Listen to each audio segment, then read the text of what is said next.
Hello friends, स्वागत है आपका अपने यूट्यूब चैनल पर जिसका नाम है स्पेशल विद बैचलर। दोस्तों, स्पेशल एजुकेशन से जुड़ी किसी भी जानकारी को हमारे यूट्यूब चैनल के द्वारा आप सभी तक पहुंचाया जाता है। और इसी कड़ी को आगे बढ़ाते हुए हम जो सेकंड ईयर एचआई का पेपर है और ये आईडी का भी पेपर है, क्योंकि ये कॉमन पेपर है तो ये रिपीट होता रहता है। और कॉमन पेपर आपको एचआई और आईडी में दोनों में पढ़ने को पड़ेगा।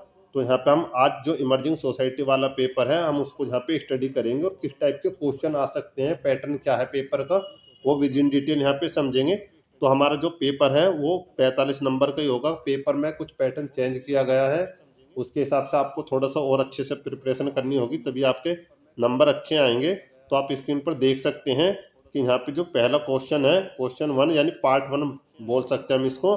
और इसमें आपसे ट्रू और फॉल्स के बारे में पूछा जाएगा।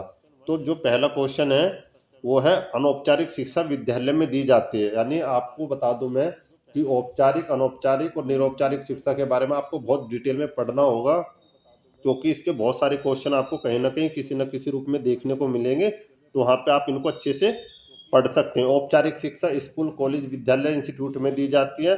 अनौपचारिक शिक्षा सोसाइटी में दी जाती है। और नॉन फॉर्मल एजुकेशन जिसको हम बोलते हैं निरौपचारिक शिक्षा, वो हमारी इग्नू और नेशनल जितने भी ओपन यूनिवर्सिटी जिसके नाम में ओपन है वो सारी नॉन फॉर्मल एजुकेशन की कैटेगरी में आएगी। तो बहुत सारे क्वेश्चन यहाँ से बन सकते हैं। उसके बाद जो हमारा क्वेश्चन है वो आप देखेंगे यहाँ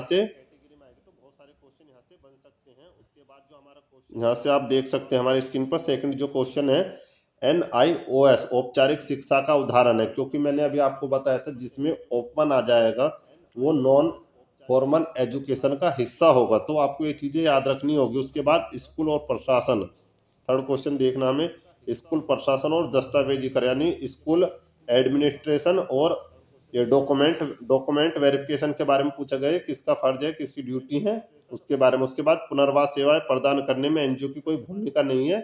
तो ये बहुत बेसिक क्वेश्चन है जो आपको करने होंगे। उसके बाद जो राइट टू एजुकेशन, ये विद इन डिटेल आपको पढ़ना पड़ेगा। बहुत अच्छे क्वेश्चन यहाँ से देखने को मिल सकते हैं।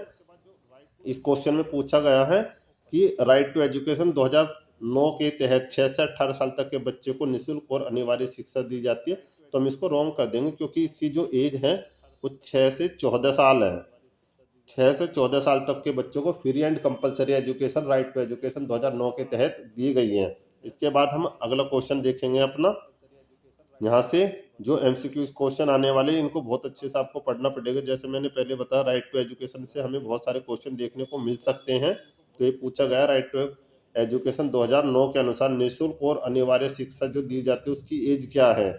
तो इसकी एज है 6 से 14 वर्ष के सभी बच्चों को फ्री एंड कंपलसरी एजुकेशन दी जाती है। उसके बाद पूछा है ओपन एजुकेशन का उदाहरण। तो ओपन एजुकेशन यानी नॉन फॉर्मल में हम इसको काउंट करेंगे। इसके बाद हमारा जो नेक्स्ट क्वेश्चन है वो एनसीईआरटी का हेड ऑफिस कहाँ पर है। तो इसका हेड ऑफिस है दिल्ली में।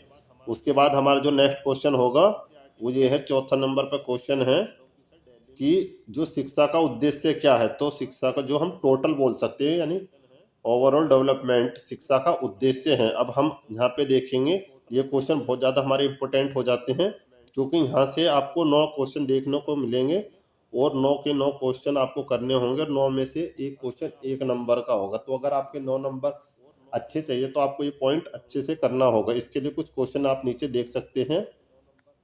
यहाँ से बहुत ईजी वे में मैंने क्वेश्चन को यहाँ पे दिया हुआ है। थोड़ा सा आपको डिटेल में पढ़ना पड़ेगा। क्वेश्चन बहुत अच्छे आने वाले हैं और आंसर भी आपको बहुत अच्छे देने होंगे, तो अच्छी परफॉर्मेंस हो जाएगी आपकी। थोड़ा सा देख लेते हैं यहाँ पे क्वेश्चन का लेवल।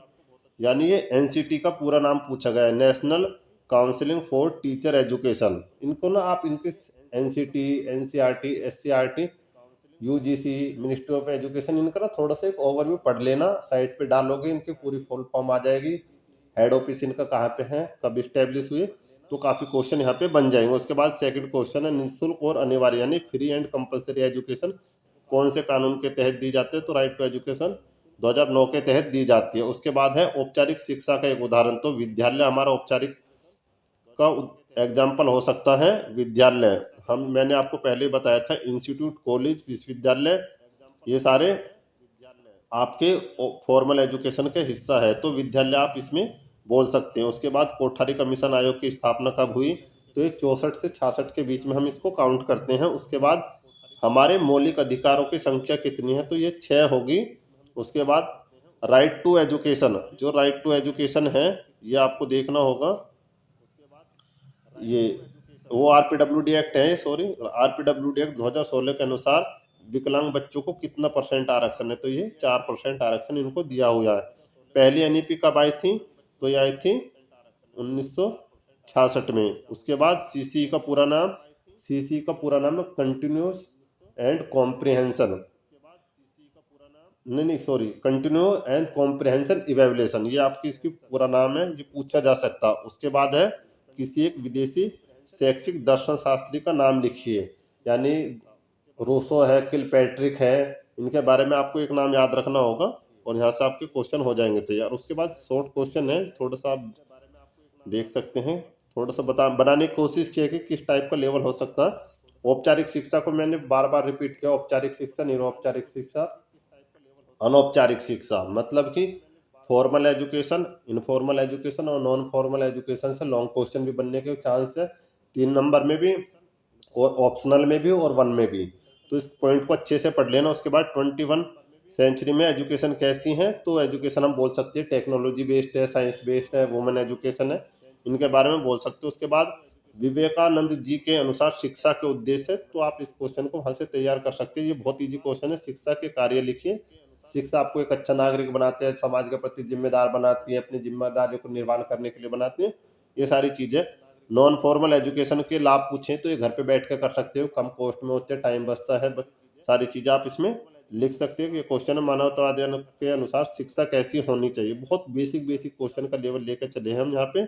आगे देखेंगे हम जो ये क्वेश्चन है हमारा लॉन्ग क्वेश्चन, ये 8 नंबर में क्वेश्चन है, 2 क्वेश्चन है, इसमें से एक करना होगा या ये इसमें तो पूछा गया स्कूल ऑर्गेनाइजेशन को विस्तार में समझाने, स्कूल ऑर्गेनाइजेशन होती क्या है और आप एक स्कूल ऑर्गेनाइजेशन की स्थापना कैसे करेंगे। तो इसमें पूछा गया आप एक स्कूल कैसे बनाओगे, तो उसके लिए एक बिल्डिंग होगी, टीचर होगे, फैकल्टी होगी, कैसा आप उसको मैनेज करोगे, उसके बारे में पूछा गया। और उसके बाद पूछा है नीचे शिक्षा का अर्थ और उद्देश्य विस्तार में, यानी शिक्षा क्या है और शिक्षा को अर्थ को हम 2 भागों में डिवाइड कर सकते हैं, नैरो एजुकेशन और ब्रॉड एजुकेशन, तो आप इसके बारे में कर सकते हैं। यहाँ से बहुत अच्छा क्वेश्चन बन जाएगा आपका।